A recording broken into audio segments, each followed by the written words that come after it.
आज टॅली प्राईममध्ये आपण बिलवाईज डिटेलच्या काही एंट्र्या बघणार आहोत. बिलवाईज डिटेल्स म्हणजे काय? बघा, एंट्री करताना एक आपल्याला चार्ट विचारतो बिलवाईज डिटेलचा, ज्याच्यामध्ये न्यू रेफरन्स, अगेन्स्ट रेफरन्स वगैरे, ऑन अकाउंट, ॲडव्हान्स म्हणून ह्याच्या मेथड असतात, त्या आपण आज बघणार आहोत. टॅली कोणतंही बिल ॲडजस्टमेंटसाठी 4 मेथड आपल्याला प्रोव्हाइड करतं. जसं की न्यू रेफरन्स हे मेथड कधी वापरलं जातं? परचेस किंवा सेल्स करतेवेळी जेव्हा आपण न्यू बिल जनरेट करतो त्यावेळेला आपण न्यू रेफरन्स वापरायचं. म्हणजे काय? परचेस करतेवेळी सप्लायरकडून जे काय आपल्याला न्यू बिल मिळणार आहे त्यावेळेला आणि कस्टमरला आपण एखादा माल विकतो त्यावेळेला न्यू बिल जनरेट करतो त्यावेळेला आपण न्यू रेफरन्स ही मेथड वापरतो. त्याच्यानंतर आहे अगेन्स्ट रेफरन्स. जेव्हा आपण सप्लायरला कोणत्या बिलाच्या अगेन्स्ट पेमेंट करत असतो किंवा कस्टमरकडून कोणत्या बिलाच्या अगेन्स्ट आपल्याला पेमेंट प्राप्त होत असेल तेव्हा आपण अगेन्स्ट रेफरन्स ही मेथड वापरतो, पेमेंट करते वेळेस आणि पेमेंट घेते वेळेस. त्याच्यानंतर ॲडव्हान्स मेथड आहे. कोणत्या पार्टीला जर का आपण ॲडव्हान्समध्ये पेमेंट देत असू किंवा ॲडव्हान्समध्ये पेमेंट घेत असू पार्टीकडून त्यावेळेला आपण ॲडव्हान्स मेथड वापरतो.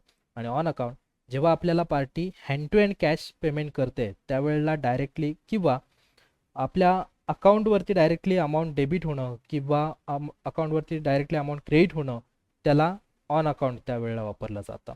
ओके, तर याच्या आता प्रॅक्टिकल एंट्र्या बघूया. जसं की पहिली एंट्री आपल्याला दिली आहे परचेसमध्ये आहे. Purchase goods from Shri Balaji limited म्हणून इनवाइस नंबर आहे SBL-236. डेट आपण बाय डिफॉल्ट ही 1 ऑक्टोबरच ठेवून देऊया. Party account name Shri Balaji limited म्हणून Alt+C बालाजी लिमिटेड. परचेस करतोय संडी क्रिएटर ग्रुप आपल्याला टाकावं लागेल. इथे बघा बिलवाईज डिटेलची सेटिंग आता या ठिकाणी दिसते आपल्याला.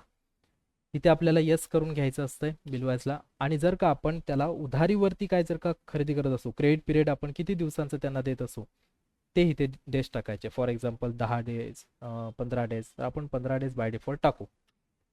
ओके, नाशिक, ॲड्रेस, कंट्रोल आणि ॲक्सेप्ट. ओके, परचेस याच्या ठिकाणी आपण गुड्स परचेस किंवा परचेस अकाउंट म्हणून आपण टाकू. नेम ऑफ आयटम, आपण जो माल खरेदी केलेला आहे तो 24 इंच LCD LG आहे. 24 inch LCD dash LG. Okay, already माझ्याकडे तयार आहे त्याच्यामुळे मी या ठिकाणी घेऊन टाकतो. ओके, याला GST वगैरे सर्व आपण मेन्शन केलेलं आहे या ठिकाणी. NOS. ओके, 18% GST आहे.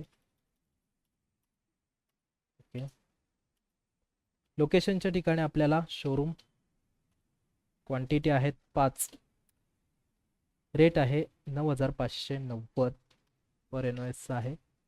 आणि आपल्याला इनपुट CGST, इनपुट SGST आपल्याला टाकायचं आहे कारण आपण परचेस करतोय. CGST input SGST.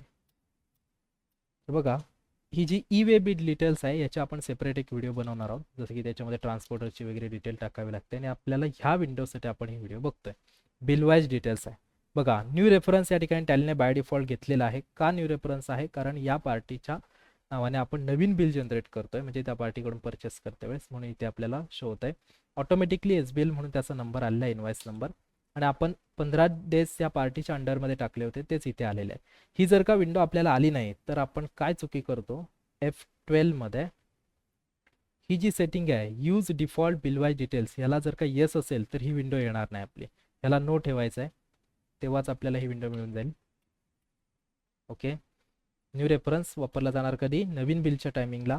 Against reference वापरला जाईल या पार्टीला जेव्हा आपण पेमेंट करू या पार्टीच्या बिलाच्या अगेन्स्ट त्यावेळेला वापरला जाईल.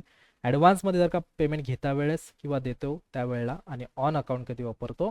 ज्या वेळेला आपल्याला डायरेक्टली अमाऊंट डेबिट किंवा क्रेडिट होत असेल डायरेक्टली अकाउंटवरती त्यावेळेला आपण ऑन अकाउंट वापरतो. आता आपल्या न्यू रेफरन्स आहे कारण परचेसचं नवीन बिल आहे म्हणून.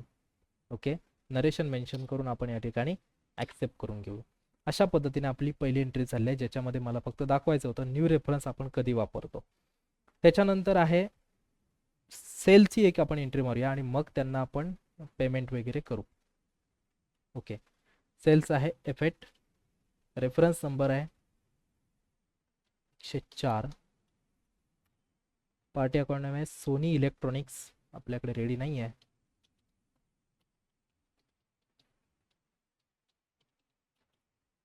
संधी डेटर्स येणार क्रेडिट पिरियड आता मी या ठिकाणी मेन्शन नाही करत आहे, पुढे मेन्शन करू. Sales account, stock item 21 LCD आणि आपल्याकडे LCD-V म्हटला की या ठिकाणी व्हिडिओकॉन येईल. कॅटेगरी LCD, LED LG, आता LED-V चालेल. ठीक आहे. HSN कोड आपण मेन्शन करून घेऊ. GST रेट आहे याला 28% GST आहे. ओके. लोकेशन्स आहे आपण हे शोरूम मधून घेतोय. क्वांटिटी आहेत 4, सेल करतोय आपण शोरूम मधून. रेट आहे 10,000 पर इनवॉइस. आता या ठिकाणी आउटपुट CGST आणि आउटपुट SGST मेन्शन होणार आहे, कारण आपण सेल्स करतोय आणि या ठिकाणी 28% आहे. आता याला अल्टर कसं करायचं आपण बघितलंय. याच्यावरती यायचं, कंट्रोल इंटर करायचं आणि 9च्या जागी 14 मेन्शन करावं लागेल. Control H assign accept. Okay. Output SGST, same process, control inter, 14%, control आणि ॲक्सेप्ट. ओके. आता बघा या ठिकाणी हे आपल्या डिटेल्स मेन्शन होते. सेम नवीन बिल आहे, न्यू रेफरन्स आपल्याला टाकावं लागेल. उधारीवरती आपण जर का काही क्रेडिट डेज करत असू, 10 डेज आपण त्याला उधारीवरती होल्ड करतोय. ओके. आता आपण अगेन्स्ट रेफरन्स एक उदाहरण बघणार आहोत. भाई ज्याला आपण माल विकला त्याच्याकडून आपण पैसे घेऊ, त्यासाठी रिसिप्ट या ठिकाणी आपण चेंज मोड करूया, म्हणजे आपल्याला लगेच समजलं जाईल. असंही आपल्याला मेन्शन होतंच, नो प्रॉब्लेम. अकाउंटमध्ये कॅशच्या स्वरूपामध्ये आपल्याला सगळं पेमेंट घ्यायचं आहे. ओके. सोनी इलेक्ट्रॉनिक्सकडून घ्यायचं आहे. येस. टोटल अमाऊंट आहे 51,200, पूर्णच्या पूर्ण पेमेंट. बघा बाय डिफॉल्ट या ठिकाणी अगेन्स्ट रेफरन्स टॅली स्वतःहून घेत आहे. अगेन्स्ट रेफरन्स आपण वापरतो कधी, पार्टीच्या अगेन्स्ट पेमेंट येताना किंवा पार्टीच्या अगेन्स्ट पेमेंट देताना. बिलाच्या अगेन्स्ट आपण देतो त्यावेळेला ऑटोमॅटिक येणार सर्व. ओके. त्याचबरोबर आपण F5 पेमेंट करूया. कॅशच्या स्वरूपात आपण पेमेंट देऊ कोणाला, बालाजी लिमिटेडला. श्री बालाजी लिमिटेड 56,581.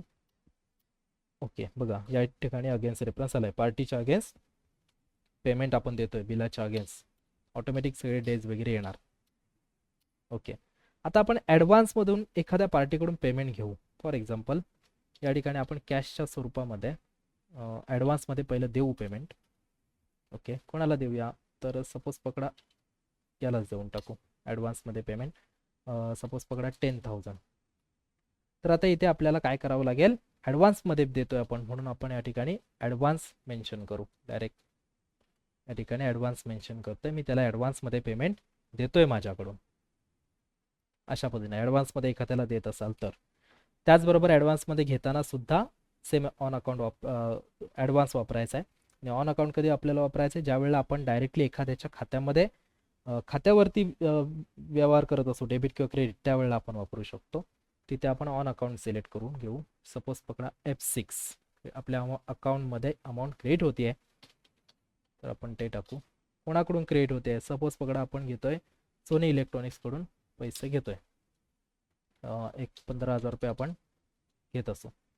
तर ऑन अकाउंट या ठिकाणी आपण सिलेक्ट करतोय, कारण डायरेक्टली अकाउंटमध्ये क्रिएट होणार आहे म्हणून. बघा ऑन अकाउंट. तर ह्या 4 मेथड आहेत. इंटरव्ह्यूला ह्या विचारतात. एक स्क्रीन ही दाखवली जाते आपल्याला, ही स्क्रीन आपल्याला शो होते आणि ते स्क्रीनला आपल्याला विचारलं जातं हे कधी वापरलं जातं. तर आता आपण या ठिकाणी दिलेलं आहे. ओके. बस नेक्स्ट पार्टमध्ये आपल्याला पुढील काही एंट्र्या बघायच्या आहेत.